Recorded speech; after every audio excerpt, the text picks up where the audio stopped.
isang agent mo. Kasi yung ihintong putang inang NBI, puro racket rin dyan.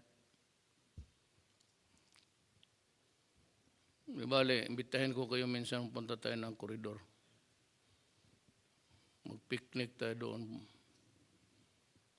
Butasan ko yung bar dyan.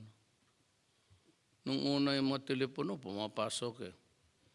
Now, ganito ang problema. Once and for all, bakit nakakanegosyo pa hanggang ngayon? Despite the jammer, despite... Ang negosyo ngayon is in the provinces also, Chinese and others who are detained or in prison by final judgment. Sila pa yung nakakontak sa labas. Well, sa bagay, we took care of the problem of the big ones. But bakit hanggang